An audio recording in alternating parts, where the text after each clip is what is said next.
You know that feeling when something seems utterly impossible? Like a Yeah. wild story from ancient myths that just defies all logic.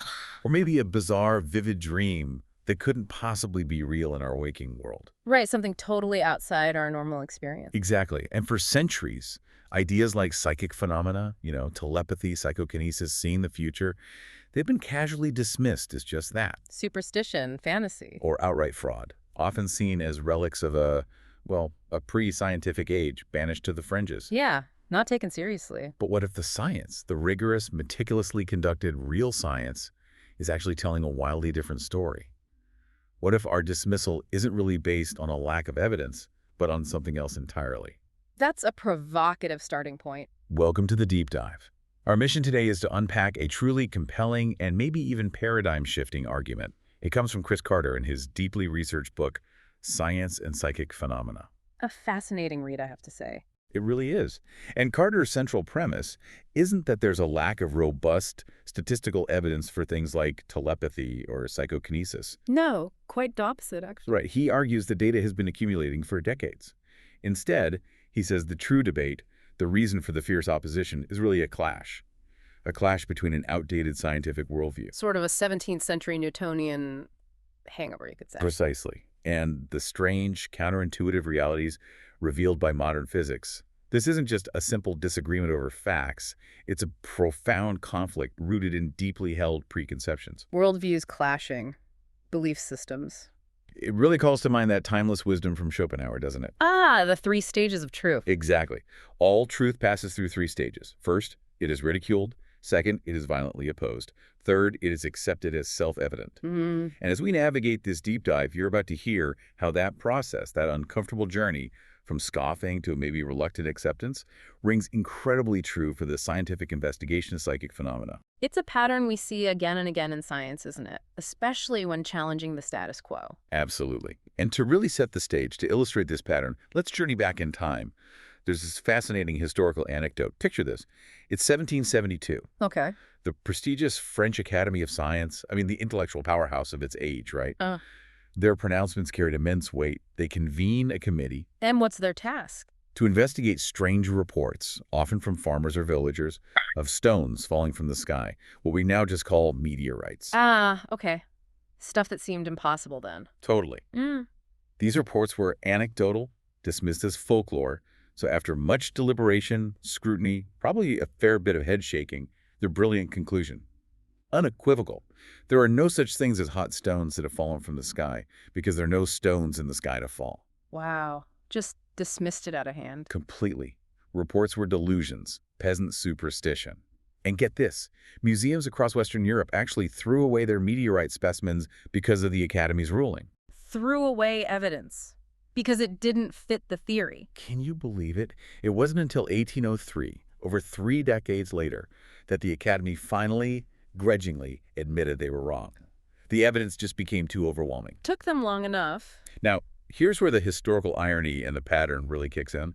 Just a few decades later, 1831, the same French Academy appoints another highly esteemed committee. What now? More stones. No, this time their task was to investigate phenomena related to clairvoyance, perceiving things without normal senses, often linked to mesmerism, which was big then. Okay, so another controversial topic. Exactly. And much to the surprise and probably discomfort of many Academy members, the committee, after extensive investigation, delivered a shocking report. Which said? Clairvoyance was satisfactorily demonstrated. The evidence, they concluded, was compelling. So they found evidence for it. They did. But unlike meteorites, this report wasn't accepted. It wasn't heralded as a breakthrough. What happened to it? It was simply set aside, filed away, Yeah. effectively ignored. Why? Because the mechanistic science of Galileo and Newton, which totally dominated the era, simply could not accommodate it. Couldn't fit it into the clockwork universe idea. Exactly. The prevailing paradigm trumped the empirical evidence. It didn't fit the mental box, so they just tossed it. A cautionary tale for science, really. It really is. And this prejudgment, this tendency to dismiss evidence that doesn't fit our framework, isn't just some historical quirk from 18th century France. No, it still happens. Oh, absolutely. Rupert Sheldrake, the biologist, shares this striking anecdote in the foreword to Carter's book. really brings it into modern focus. What happened? He recounts confronting Professor Peter Atkins, a highly respected chemist at Oxford, with direct statistical evidence for telepathy. Okay, so presenting the data. Right. And Atkins's immediate, almost visceral response wasn't, show me the data or let's examine it. It was, no, but I would be very suspicious of it. Without even looking. Without looking. He then went on BBC Radio, dismissed Sheldrake's evidence as playing with statistics. And when the interviewer asked if he'd actually looked at the evidence, Atkins candidly admitted, again, no, but I would be very suspicious of it. That just says it all, doesn't it? Prejudgment overriding investigation. It perfectly illustrates that ingrained preconception, a refusal to even look because of a prior conviction that it cannot exist. It's skepticism turning into dogma. Yeah, closing the door before you even peek inside. And all the insights we're diving into today come from Chris Carter's comprehensive work, Science and Psychic Phenomena, which systematically challenges these narratives. And what's fascinating here, as Carter really lays out, is that the core of this intense controversy isn't really whether evidence exists. Right. He argues there's quite a bit. A significant body of favorable evidence, often from rigorous controlled settings, if you actually look for it. Instead, the real debate, the reason for those almost visceral reactions, exactly, is how that evidence is interpreted. Different preconceptions, different philosophical and scientific assumptions about reality itself lead to wildly different conclusions, even when looking at the exact same data. It's just the lens you're looking through. Precisely. Yeah. And this often feels less like a cool, dispassionate scientific discussion and more like, well, some have called it a holy war. Why so intense? Because the subject matter directly confronts our most profound beliefs concerning the nature of human beings and our relationship with the world. I mean, think about it. Psychic phenomena have radical implications. For consciousness, mind, matter. Everything. The fundamental fabric of reality. So when empirical evidence challenges a worldview that feels foundational, maybe even part of your identity as a scientist, The resistance gets fierce. it can. Refusal to look at data, demanding impossible proof, defending the status quo almost irrationally, because the implications are just, well, they're deeply unsettling to established ideas. That's a powerful point about how deep those preconceptions run. So if we try to strip away that bias, if we just look at the data, where did the rigorous scientific investigation start? The lab work, moving past anecdotes. Where did it get off the ground despite that resistance? Yeah. Well, that really points to J.B. Rhine at Duke University starting around 1927. Rhine, the name everyone associates with ESP research. He was a botanist originally, turned psychologist, deeply interested, but knew it needed a standardized, replicable approach. So less seance, more science. Exactly. He revolutionized it with controlled lab experiments. His most famous tool was that simple deck of cards designed by his colleague, Carl Zener. The Zener cards. Mhm. Circle, square, star. Cross, wavy lines, those 5. In card guessing tests, pure chance gives you about a 20% hit rate, right? 1 in 5. Makes sense. So what did Rhine find? His initial findings weren't, spectacular displays of mind reading. They were modest, but statistically significant. Not significant. In 800 preliminary trials he and Zener ran between 1930 and 31, they got 207 correct guesses. That's nearly 26%. Okay, 26% versus 20%. Doesn't sound huge. But over 800 trials, that extra 6% is meaningful. It's way more than the 160 hits you'd expect just by chance. That deviation was statistically significant. And that launched his career. It did. Garnered a lot of attention, academic and public, led to his 1934 book, Extrasensory Perception, which actually coined the term ESP. Wow. And were his stats okay? Because you always hear criticisms about that. Well, there were criticisms early on, sure. Statistics was newer then. But crucially, the president of the Institute of Mathematical Statistics at the time, Burtonkamp, A big name in staff. a very respected figure, he affirmed in 1937 that Rhine's statistical analysis is essentially valid. So the numbers, right from the start, were telling a story that wasn't just chance. Okay, so the stats held up under scrutiny. And the story deepened as his work went on. His later book, Extrasensory Perception After 60 Years, from 1940, was a comprehensive rebuttal to many early criticisms. More data. Loads more. Showing consistent results you couldn't just explain away by sensory cues or bad math. And it's crucial to tackle that common misconception. That only Rhine's lab got results. Exactly, that it was some isolated fluke or fraud. Yeah. But a careful survey of the published literature from 1934 to 1940 showed that 61%, a clear majority of outside replications by independent researchers, also reported significant findings. So it wasn't just duped. No, it was a pattern across multiple labs. Now, as we go deeper, it helps to be clear on the two main types of psi phenomena Carter discusses. Okay, what are they? First, ESP, extrasensory perception. That's information transfer without known senses. It covers telepathy, Mind to mind. clairvoyance, Seeing hidden things. and precognition. Knowing the future. Right. The second category is PK, psychokinesis, popularly mind over matter. Moving stuff with your mind. Essentially, a direct physical effect without muscle use or known physical means. Got it. ESP and PK.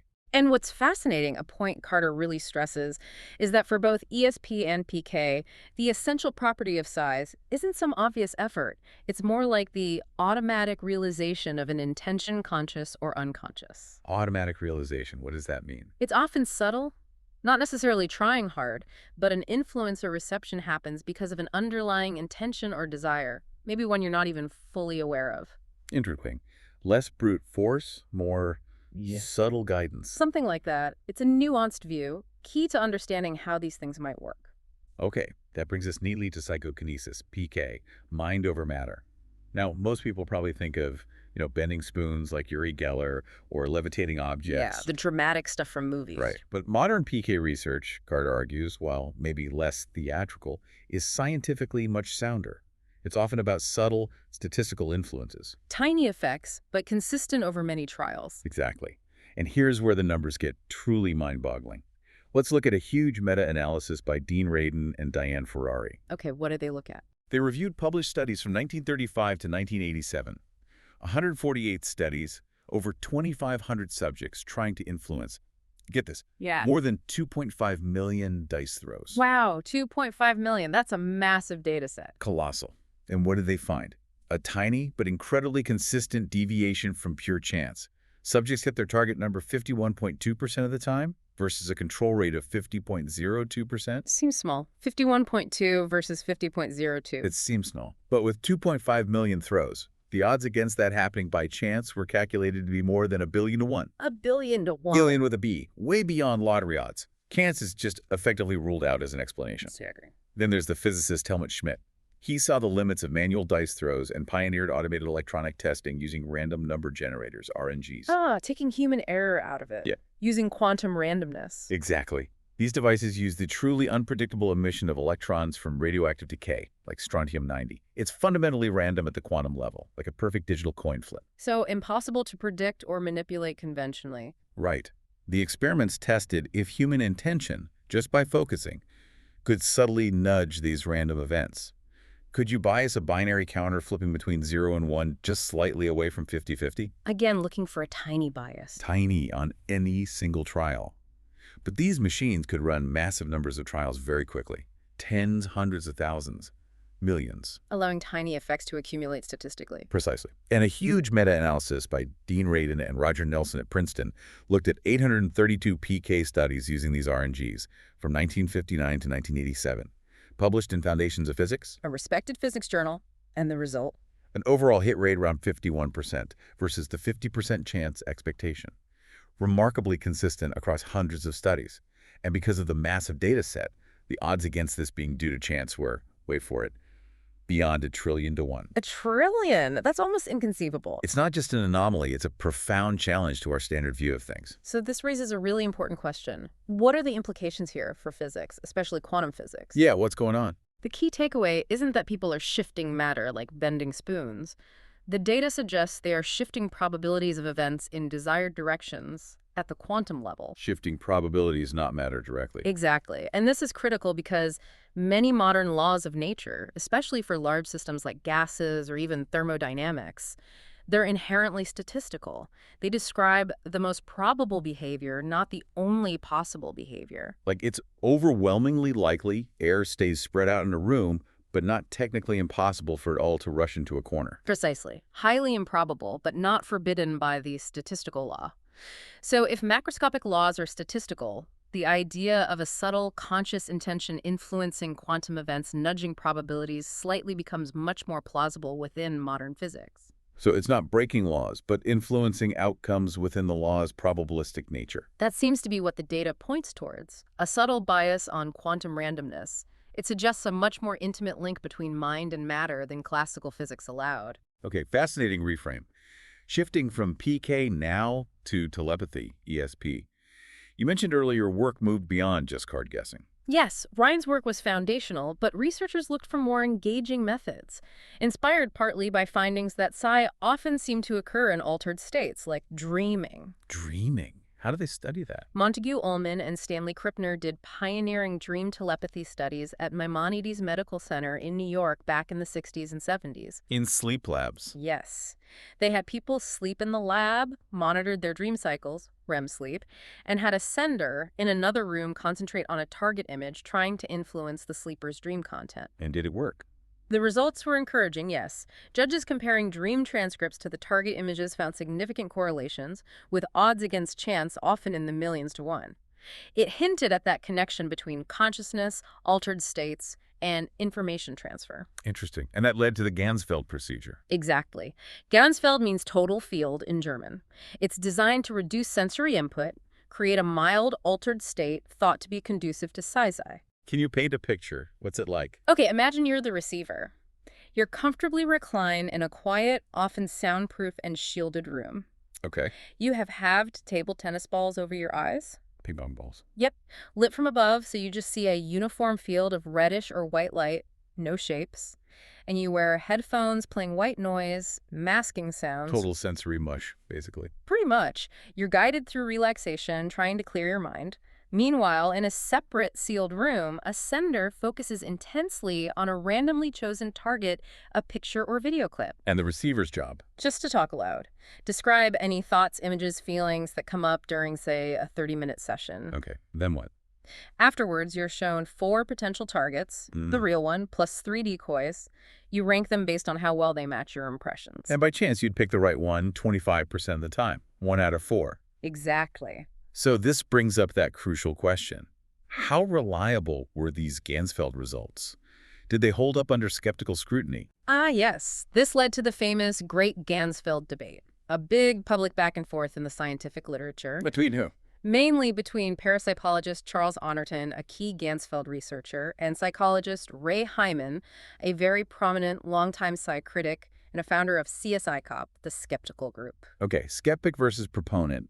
What were Hyman's criticisms? He did his own meta-analysis and raised concerns about things like multiple analysis, potentially cherry-picking stats, and the file drawer problem. The idea that negative studies don't get published. Right. He initially claimed these issues meant the results were likely just chance. But Honorton pushed back. Oh, powerfully. He did a meticulous reanalysis focusing only on direct hits first-place rankings. Out of 28 studies, 23 showed results above chance, and 43% were statistically significant on their own. Wow, 43% significant. Yes, and the overall hit rate across all studies was 35% compared to the 25% expected by chance, and the odds against that happening by chance alone, 1 billion to 1. Another 1 billion to 1 figure. It keeps cropping up. Honorton also showed positive results came from 10 different independent labs, not just 1 or 2. So, not an isolated effect. No. And he rigorously showed no systematic link between potential minor flaws, like sensory leakage critics alleged, and the study outcomes.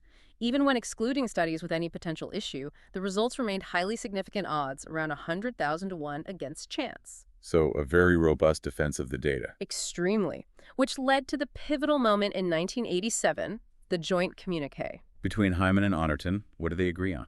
After Honorton's reanalysis, they issued this formal statement. They publicly agreed, quote, "There is an overall significant effect in this database that cannot reasonably be explained by selective reporting or multiple analysis." Wait, Hyman, the skeptic, agreed the effect was real. He did. They also agreed on more stringent standards for future experiments to tighten controls further. It was a major public concession from a leading skeptic, acknowledging a genuine effect in the data. That sounds huge. A skeptic admitting the effect is real. It was a landmark moment in the field. So building on that agreement, Honorton developed this new, even tighter system, the auto-Ganzfeld. Exactly. Highly controlled, automated, used computers, closed-circuit video, eliminated any possibility of sensory leakage, experimenter cueing, or fraud. Oh. Neither the experimenter nor the receiver could monitor what was happening in the sender's sealed room. The whole process, target selection, presentation, recording responses, judging, was automated. And they check it for loopholes. Oh, yes. Honorton even invited professional mentalists, people skilled in deception. Like magicians. Right, like Ford Cross, and respected psychologists like Daryl Bem. They inspected the system and confirmed it was secure against trickery or contamination. Okay, so super stringent. What were the results? Remarkably consistent. The overall hit rate in these new Otto Gansfeld studies was 34%. Very close to the 35% from the earlier studies. Strikingly close. That consistency across different setups and tighter controls is really telling. Statistician Jessica Utz reviewing the data. A non-parapsychologist. Yes, from UC Davis. She said, this is a robust effect that, were it not in such an unusual domain, would no longer be questioned by science as a real phenomenon. Basically saying, if this were any other field, the debate would be over. That's the implication. By normal scientific standards of evidence, it's compelling. Yet, despite all the data, the joint communique, the replications, some skeptics still claimed refutation. Yes, some did. Richard Wiseman, for example. And what's fascinating, even telling, is that sometimes his own experiments, which he presented publicly as refutations, actually showed positive results. without him really highlighting it. His famous experiments with the JD, the supposedly telepathic dog. I've heard of that one. The data showed JD was at the window waiting for his owner, Pam, 78% of the time when she was actually on her way home, versus only 4% when she wasn't. That's a p-value of 0.03. Which is statistically significant, right? Only a 3% chance it was coincidence. Absolutely. In most fields, that's strong evidence. So it really makes you ask, why were results like that from a skeptic's own study often downplayed or framed negatively in public statements? Seems like a pre-existing narrative needed maintaining. That's one interpretation.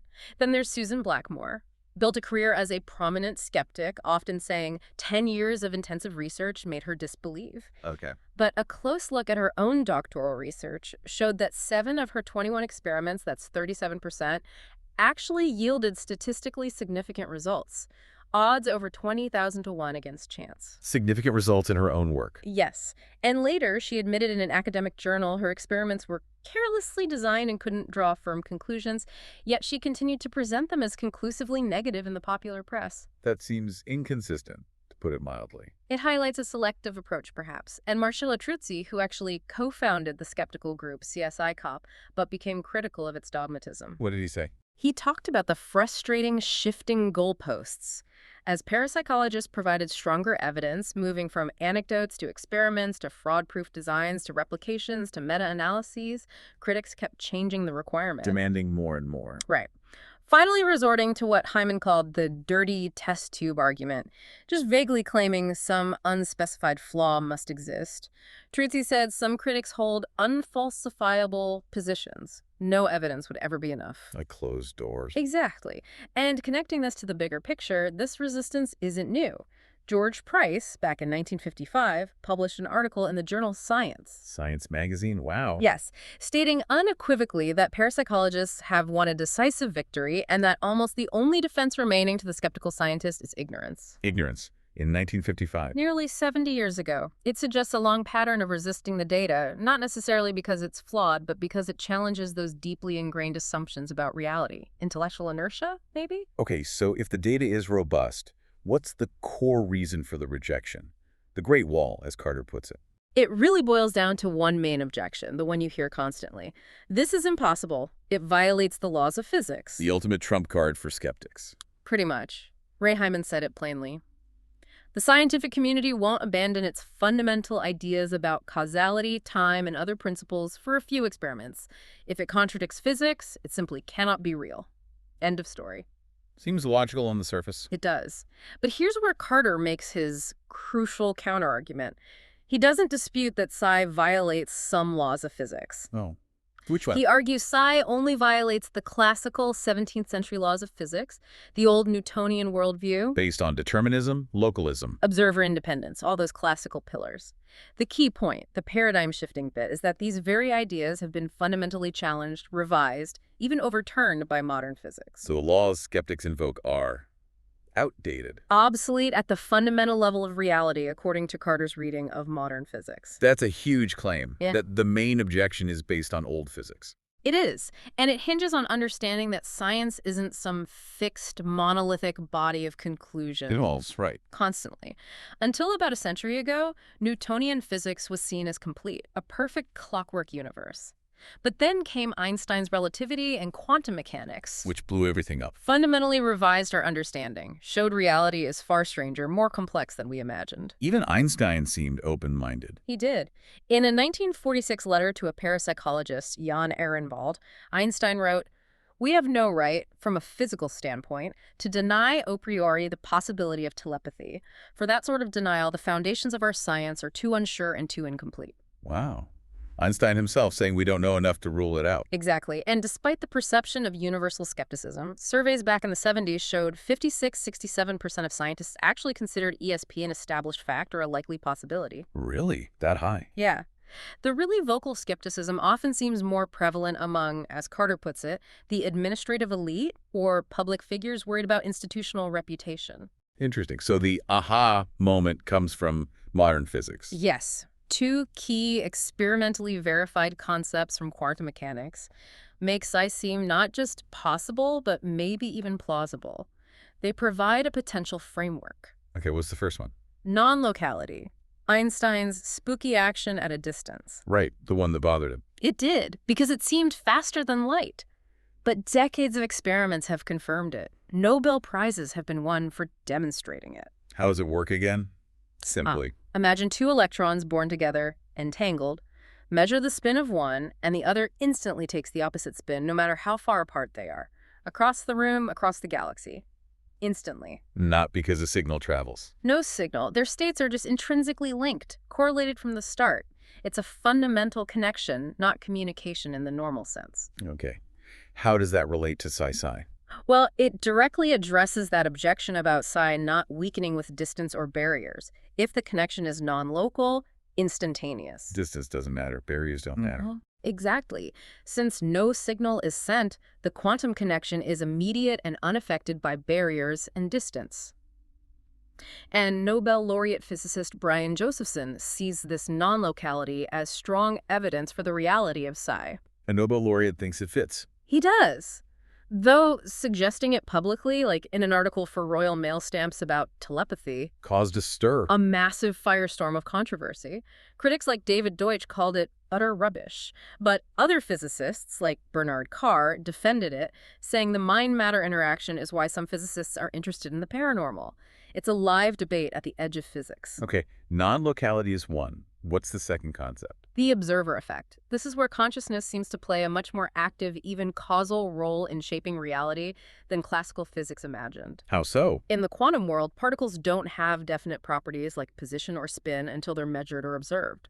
Before that, reality is just a set of probabilities, a wave function. A cloud of possibilities. Right. Observation collapses that wave function into one definite state. The famous two-slit experiment illustrates this. Perfectly. Fire electrons at two slits. Don't watch. They act like waves, go through both slits, create an interference pattern. Okay. Do watch which slit they use. They act like particles, go through only one slit, no interference pattern. The act of observing literally changes the outcome, changes reality. Line bending. It gets weirder.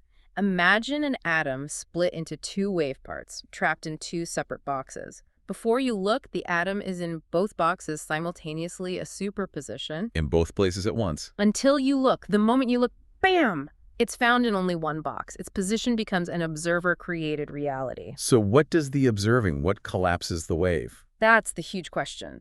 Physicist John von Neumann, wrestling with the math, reluctantly concluded it couldn't be purely physical. Since the whole physical world is quantum, the collapse must involve something outside physics. Which is? Consciousness itself, interacting with the physical world. It was a deduction from the math, not philosophy. Wow. How does that connect to psi, particularly PK? Think back to Schmidt's RNG experiments.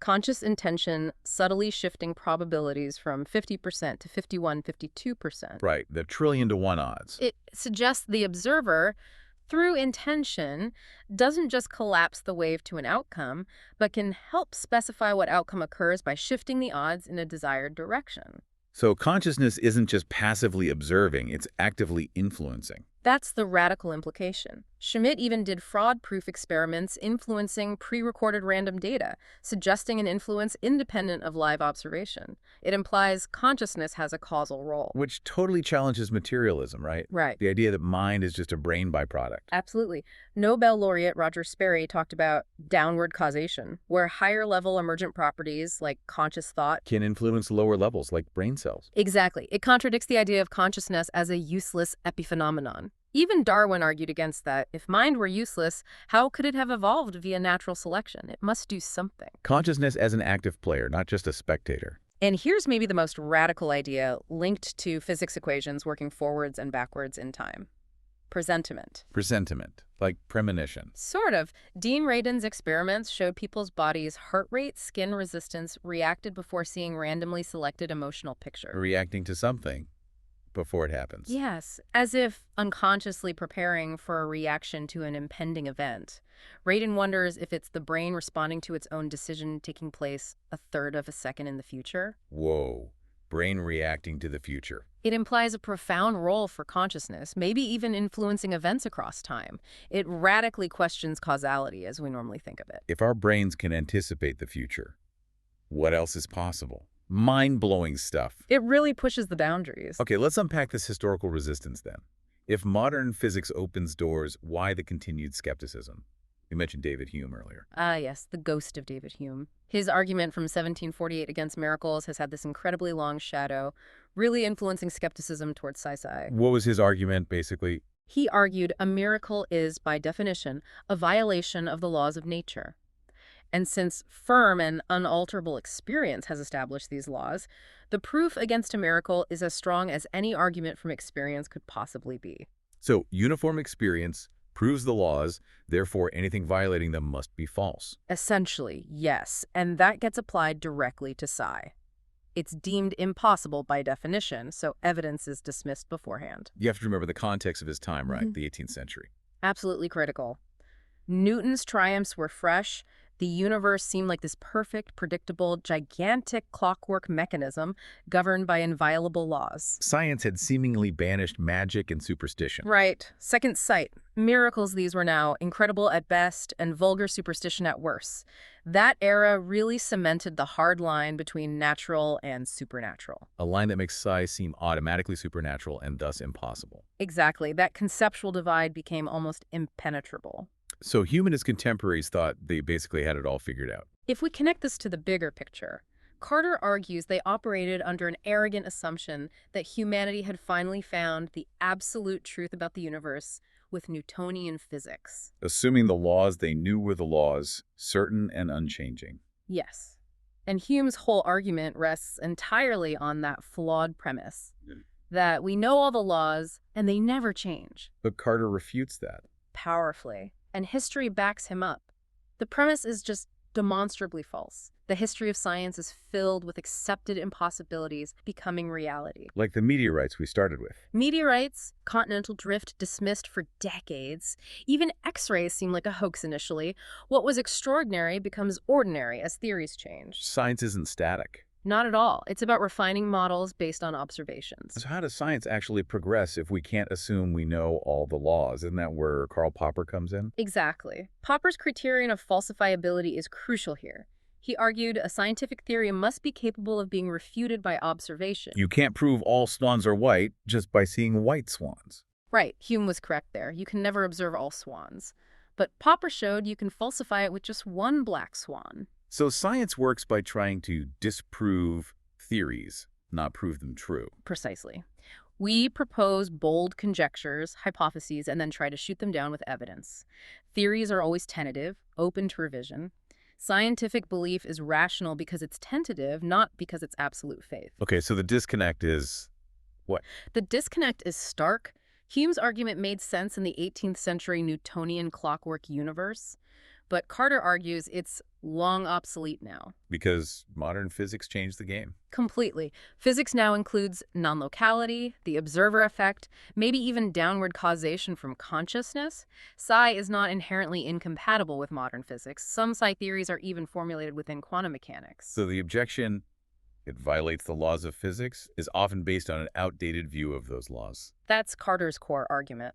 The laws being invoked are often the classical ones, not the weirder, deeper quantum ones. Okay, so pulling this all together, what's the bottom line from this deep dive? Yeah. Let's recap the core thesis. Go ahead. The experimental evidence for psi phenomena, like PK and telepathy, appears remarkably robust statistically, far beyond chance. That's point one. Okay, strong data. Point two, the main theoretical objections, the skepticism based on physics, often rely on an obsolete scientific worldview, classical mechanics, that's been superseded by modern physics. So the evidence is strong, and the main objection is weak if you consider modern physics. That's the argument Carter builds meticulously. Which means parapsychology isn't a pseudoscience, despite the label it often gets. According to standard scientific criteria, no. It meets Popper's falsifiability criterion. It makes testable, refutable claims. And it has a cumulative database. People claim it doesn't. It does. From Ryan's early work summarizing decades of research, right through to the numerous meta-analyses of PK and Gansfeld studies,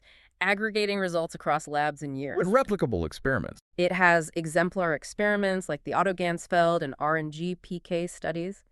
They need many trials because the effect sizes are often small, but they are demonstrably replicable, which is a cornerstone of science. So why the persistent resistance if the scientific credentials seem solid?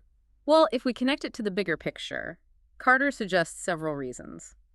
Often a simple lack of awareness of the experimental evidence. Many critics just haven't engaged deeply with the actual data. Just relying on hearsay or summaries? Possibly.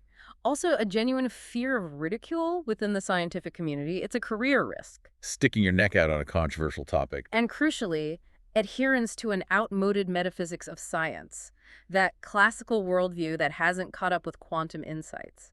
The debate isn't really if psi can be explained, but if current science is open to the kinds of explanations needed. Explanations that might require rethinking fundamental assumptions. Exactly.